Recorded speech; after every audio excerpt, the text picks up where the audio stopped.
Assalamualaikum warahmatullahi wabarakatuh. Waalaikumsalam warahmatullahi wabarakatuh.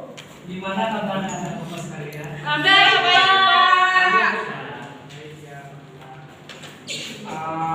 Sebelum pembelajaran kita mulai, alangkah baiknya dilihat di bawah mejanya masing-masing atau kursinya, dari sampah dibuang dan sebagainya. Ada nih, Pak. Oke. Itu Pak. Nah, agar proses pembelajaran kita ini dapat bermanfaat dan berkah, alangkah baiknya kita berdoa terlebih dahulu. Berdoa dimulai. Berdoa selesai. Baik, sebelum pembelajaran kita mulai, Bapak akan mengecek hadirat ya. Apakah di kelas ini ada yang tidak hadir? Ada, Pak. Siapa? Bisa. Si Putri dan Martin, Pak. Kenapa ya? Pak. Gak tahu, Pak. Nggak ada kabar. Baik, Bapak akan melakukan absensi ya. Rian, Hadir Pak. Nafal, Taufik, Afira, Hadir, Pak. Taufik, Hadir. Messi, Hadir, Bapak. Fajar. Hadir Pak. Oke. Baik ya, karena ini merupakan pertemuan pertama kita, di sini Bapak akan menjelaskan tentang perkembangan kolonialisme dan imperialisme Barat di Indonesia. Ada yang sudah baca-baca di rumah? Baik. Tujuan pembelajaran kita hari ini adalah kita akan mengetahui tentang perkembangan kolonialisme dan imperialisme di Indonesia pada saat itu, dan kita dapat mengetahui baik itu dampak buruknya pada Indonesia sendiri pada masa penjajahan, pada masa kolonialisme di Indonesia. Dan strategi pembelajaran kita hari ini yaitu discovery learning, di mana Bapak akan membagi kelompok pada masing-masing siswa yang terdiri dari 2 kelompok. Setelah Bapak menjelaskan materi Bapak saat ini. Baik, langsung saja. Bisa dilihat ya, Bapak akan menampilkan PPT untuk pembelajaran hari ini, bisa dilihat di depan. Nah, di sini ada yang tahu tidak apa itu kolonialisme dan imperialisme? Bagaimana, ada yang tahu? Tidak ada. Tidak. Ya Pak, Ya, Bapak silakan. kalau kolonialisme itu sistem penjajahan ya. Jadi pada saat penjajahan di Indonesia kemudian muncul imperialisme, itu perluasan wilayah penjajahan. Itu dia. Saya Pak. Ya, Filian, silakan. Kalau kolonialisme itu lebih berfokus pada penguasaan wilayah yang kaya akan sumber daya alamnya. Jadi kalau kolonialisme itu fokus sama sumber dayanya, menurut gitu kekayaannya.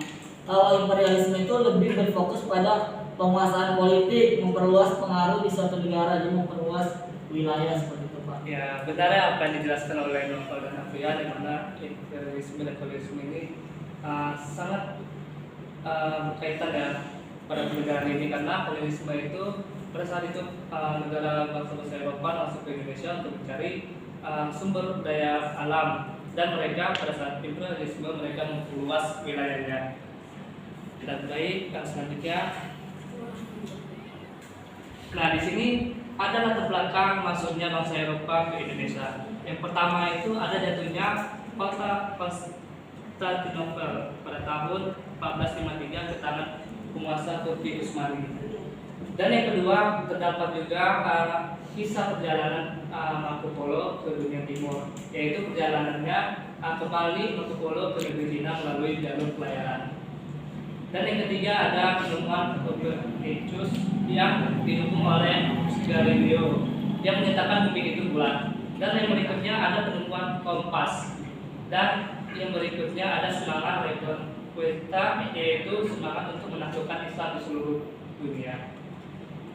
Dan berikutnya bisa kita lihat juga seperti yang di depan ini ya, terdapat peta pada saat itu. Baik, kita lanjut saja.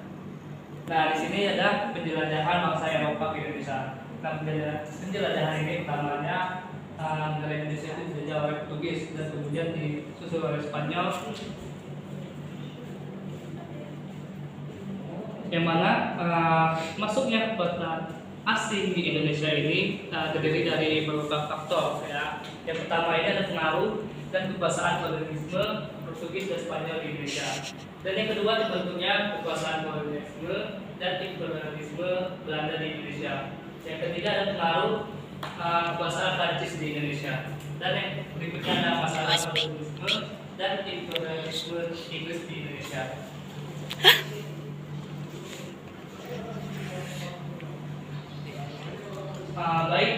Berikutnya di sini ada pengaruh dan kekuasaan kolonialisme Portugis di Indonesia.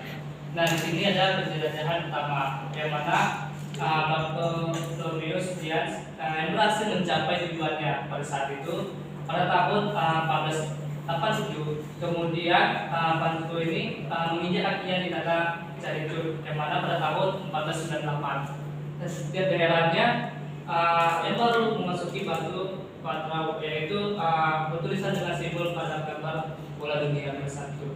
Nah, yang berikutnya ada tujuan dan upaya keberhasilannya. Nah, di sini ada beberapa tujuannya ya. Yang pertama ada tujuan ekonomi. Nah, dari segi ekonomi ini mereka mencari keuntungan yang sebesar-besarnya dari hasil perdagangan hasil rempah-rempah pada saat itu. Dan berikutnya juga ada tujuan agama dan untuk menyebarkan agama Nasrani. Nah, pada saat itu mereka juga tidak hanya untuk mencari keekonomian saja, tetapi juga mereka menyebarkan agama secara bersamaan. Dan berikutnya juga ada petualangan untuk mencari daerah jajahan. Nah, di sini mereka juga menguasai daerah perdagangan dan pelayaran di Asia Tenggara pada saat itu.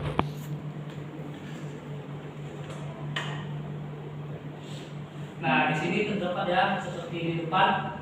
Di sini terdapat peta pada saat Kepulauan Maluku pada saat itu. Nah, di sini pengaruh dan kekuasaan kolonialisme Spanyol di Indonesia. Yang pertama itu bangsa Spanyol ini berlayar ke arah barat. Para Spanyol ini antara lain yang terdiri dari Christophorus Columbus, yaitu melakukan pelayaran ke benua Amerika pada tahun 1492 sampai 1402. Dan kedua ada Ferdinand Magellan, yaitu sampai ujung selatan Amerika, Kegagalan Selat Magellan, dan menyeberang Samudra Pasifik dan mendarat di Filipina pada saat itu pada tahun 1521. Dan berikutnya ada Sebastian Elcano yang mana tiba di Maluku pada tahun 1521 ya pada saat itu, yang mana mereka melalui dari negara Filipina, Kalimantan dan memasuki kawasan Indonesia yaitu pada Pulau Kalimantan Utara, kemudian langsung ke Tidore. Dan kemudian Portugis ini mendahului keberadaan di Tidore. Mereka mampu tersaingi, akhirnya dibuat perjanjian Saragossa pada tahun 1526 yang menyebabkan Spanyol pada saat itu yang meninggalkan Tidore dan akhirnya mereka kembali kepada negara Filipina. Dan berikutnya di sini ada pengaruh dan kekuasaan kolonialisme Portugis di Indonesia, yang mana pada pengaruh kolonialisme Portugis di Indonesia, mereka menerapkan 3 I atau yaitu dual prosper dan glory, yang mana mereka pada gol ini mereka mencari emas dan kekayaan, dan pada prosper ini mereka juga menyebarkan agama Kristen dan Protestan pada saat itu.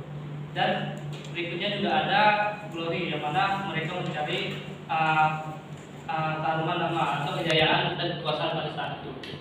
Dan di sini juga ada banyak perlawanan ya. Perlawanan yang pertama itu ada melaksanakan monopoli perdagangan, dan yang kedua juga terdapat melakukan penyebaran agama, dan yang ketiga juga sikap Portugis yang tidak bersahabat pada saat itu. Dan berikutnya di sini ada pengaruh dan kekuasaan kolonialisme Belanda di Indonesia. Yang pertama ada kolonialisme reformasi pada tahun 1596. ia menempuh perjalanan ke Tanjung Harapan yang kemudian ia melanjutkan sampai ke Banten.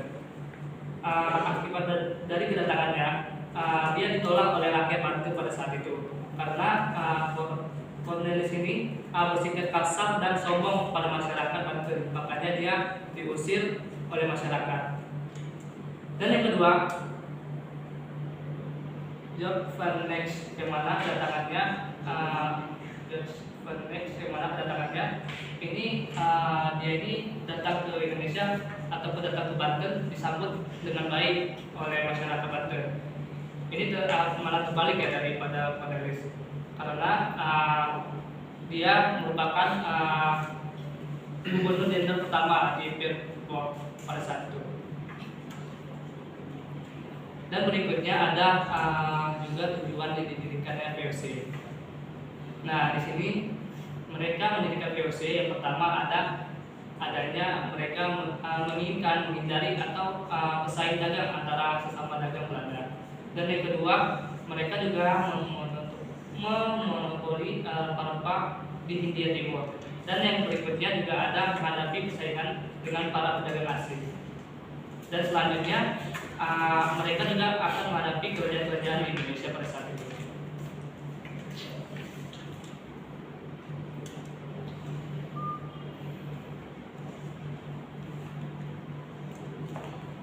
Nah, baik, berikutnya kita masuk ke materi keadaan Indonesia pada masa pemerintahan Gubernur Jenderal Jan Pieter John Van Sejong pada tahun 1619, yang mana VOC ini memindahkan kantor dagangannya ke Jakarta dengan alasan Jakarta ini memiliki tempat yang strategis, dan yang kedua untuk mudah mengawasi gerakan dari Portugis pada saat itu, dan selanjutnya juga mengganti Jakarta menjadi Batavia.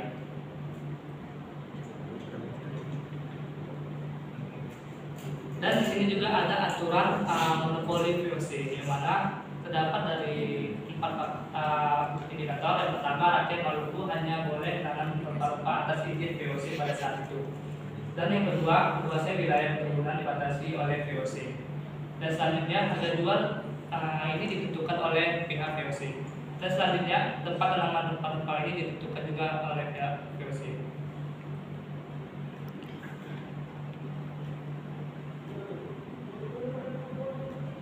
Dan di sini juga ada pengaruh kekuasaan Prancis di Indonesia ya.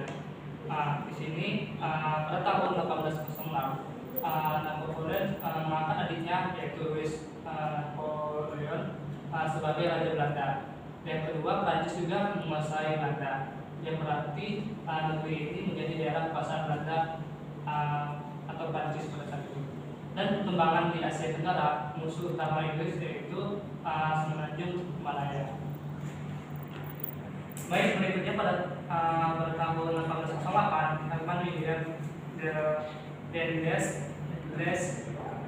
ditunjukkan sebagai Gubernur Jenderal Indonesia pada saat itu, juga mempertahankan Pulau Jawa dari Inggris. Nah, Dendes ini juga memiliki usahanya untuk membangun jalan pos dari Anjer sampai Penarukan, dan juga melaksanakan sistem prodi untuk kepentingan pertahanan Belanda pada saat itu. Dan berikutnya melaksanakan sistem dagang budak, dan yang berikutnya juga ada menjalankannya pemerintahan secara diktator. Baik, seperti gambar di depannya itu merupakan gambar dari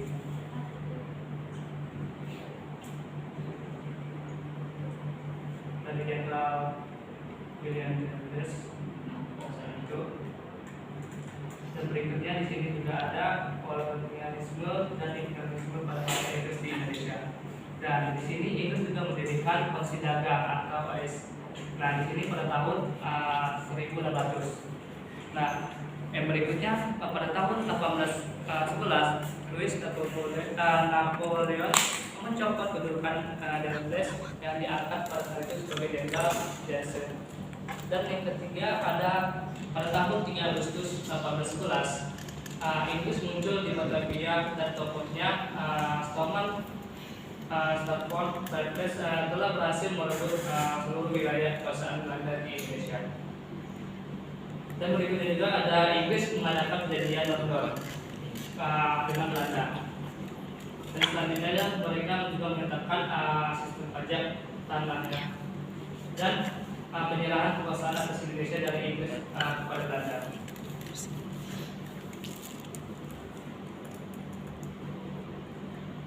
Nah, seperti gambar depannya ini merupakan gambar presiden yang diambil oleh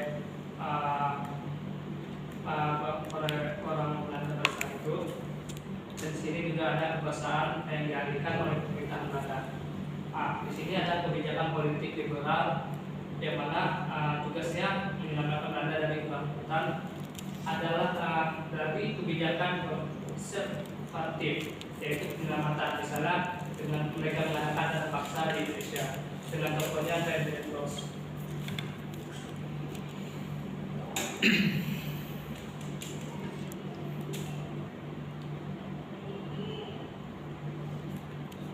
Nah, di sini juga ada yang terakhir ya, pembahasan terakhir di sini ada akibat dari kolonialisme dan imperialisme di Indonesia. Nah, dari segi sistem politik ya, penjajah bercampur dalam urusan kerajaan Indonesia pada saat itu, di mana mereka menegaskan langkah ini menguasai wilayah Indonesia dan menerapkan politik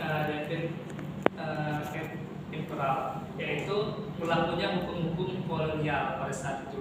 Nah, dari segi sistem ekonominya, maksudnya sistem ekonomi ini dengan ekonomi keuangan mereka. Jadi ekonomi keuangan ini memudahkan bagi pelaksanaan pemerintahan pajak mereka meningkatkan hasil bumi, yang mana lahirnya buruh upah atau masalah tanah dan penggarapannya, baik itu dari penyewaan tanah, dari praktik kerja paksa maupun kesejahteraan hidup semakin merosot pada saat itu.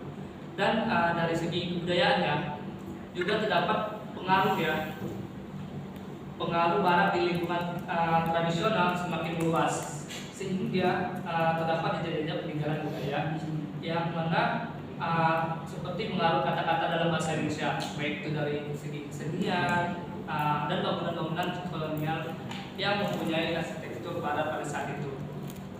Nah, mungkin demikian yang bisa Bapak sampaikan atau materi hari ini.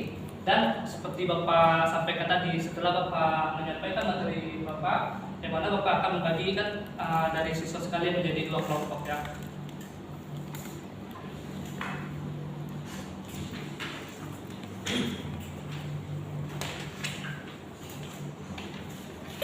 Kelompok pertama dari Rian, Noval, dan Latif. Dan kelompok 3 ada Topik, Fajar, Yusi, dan Nakira. Diharapkan kerjasama semua ya, karena Bapak tidak hanya menilai dari segi penugasan saja, baik itu kekompakan juga.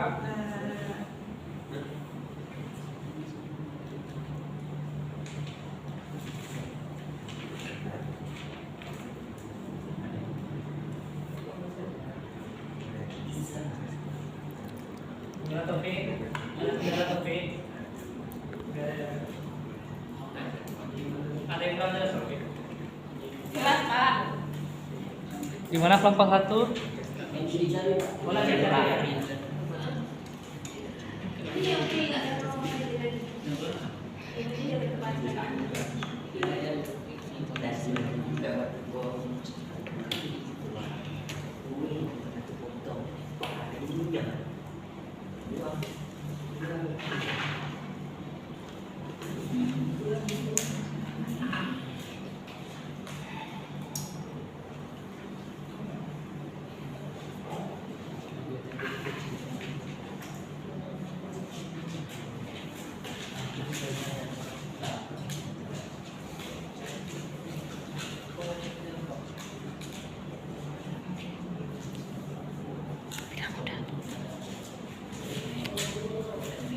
Pak, sudah siap Pak? Sudah. Kelompok 2. Kita didiskusikan lagi ya. Tidak ada yang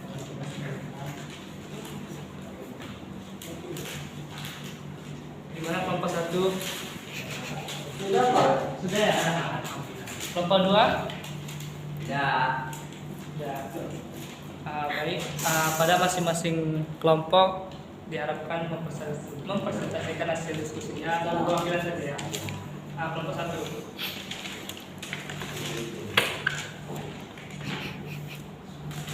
Assalamualaikum warahmatullahi wabarakatuh.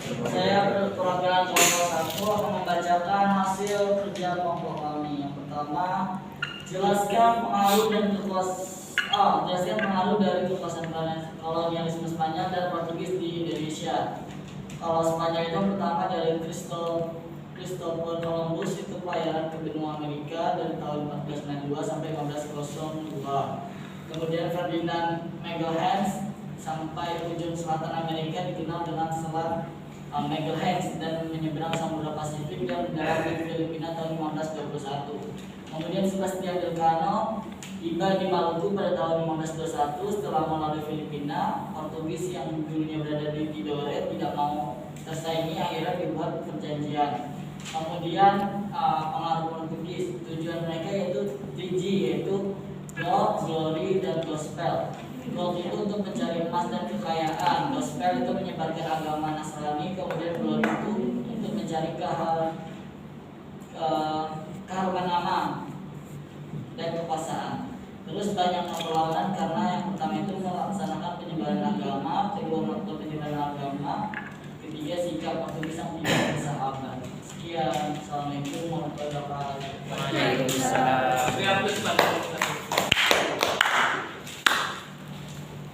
Baik, berikutnya kelompok 2. Perwakilannya Taufik ya. Taufik, silakan maju Taufik.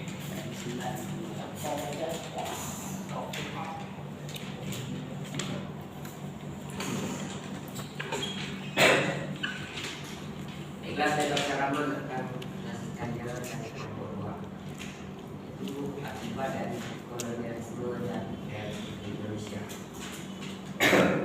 Politik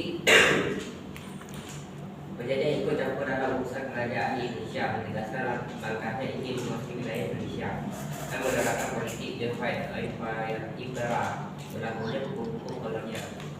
Sosial maksudnya sistem ekonomi luar menggunakan bagi pelaksanaan penghutang pajak, peningkatan hasil bumi dan akhirnya buruh upah. Masalah tanah, penggarapannya, sistem penyewaan tanah dan praktik kerja paksa dan kesentraan hidup semakin merosot. Kebudayaan, pengaruh budaya barat di lingkungan tradisional semakin meluas, meninggalkan jejak-jejak peninggalan budaya seperti pengaruh kata-kata dalam bahasa Indonesia. Sekian, terima kasih. Assalamualaikum warahmatullahi wabarakatuh. Waalaikumsalam.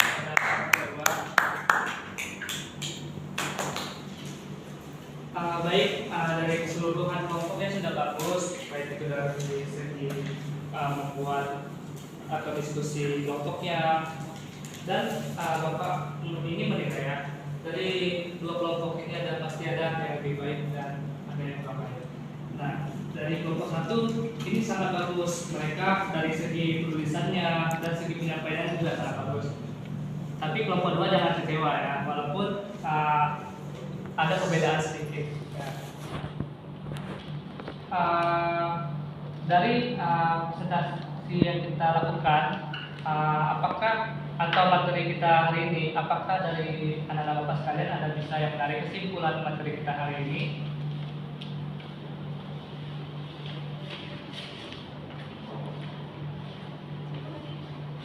Ya Taufik, apa kesimpulannya Taufik? Jadi penjajahan itu selain mencari rempah-rempah, mereka juga menyebabkan ketiga lagi, yaitu gold, glory, gospel. Yang pertama gold itu artinya mencari kekayaan, baik itu rempah, emas, budaya alam. Yang selanjutnya yaitu gospel, yaitu sejarah agama.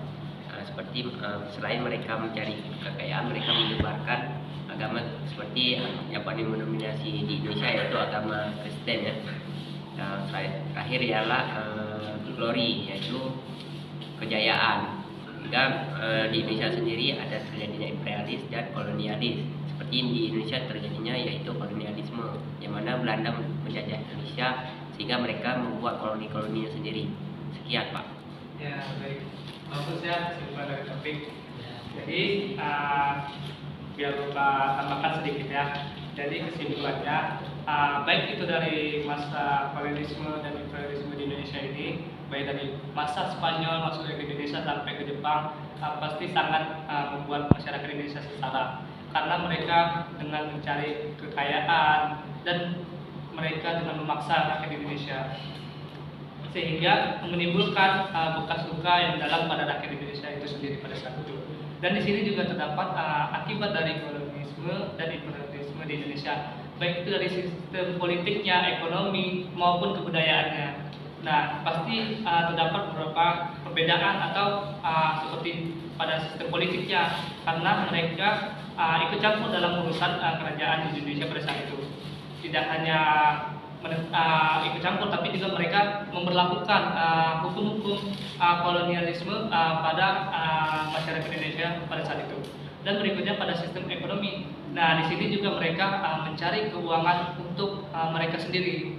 Nah, pada sistem kebudayaannya juga mereka mencari pada lingkungan tradisi supaya semakin meluas. Dan mereka juga menaruh pengaruhnya kepada kata-kata dalam bahasa Indonesia itu sendiri. Mungkin demikian yang bisa Bapak simpulkan materi hari ini. Apakah dari anak-anak sekalian ada yang ingin dipertanyakan? Sudah cukup, Pak. Sudah cukup kan? Mau sudah jelas semua. Gimana Fajar?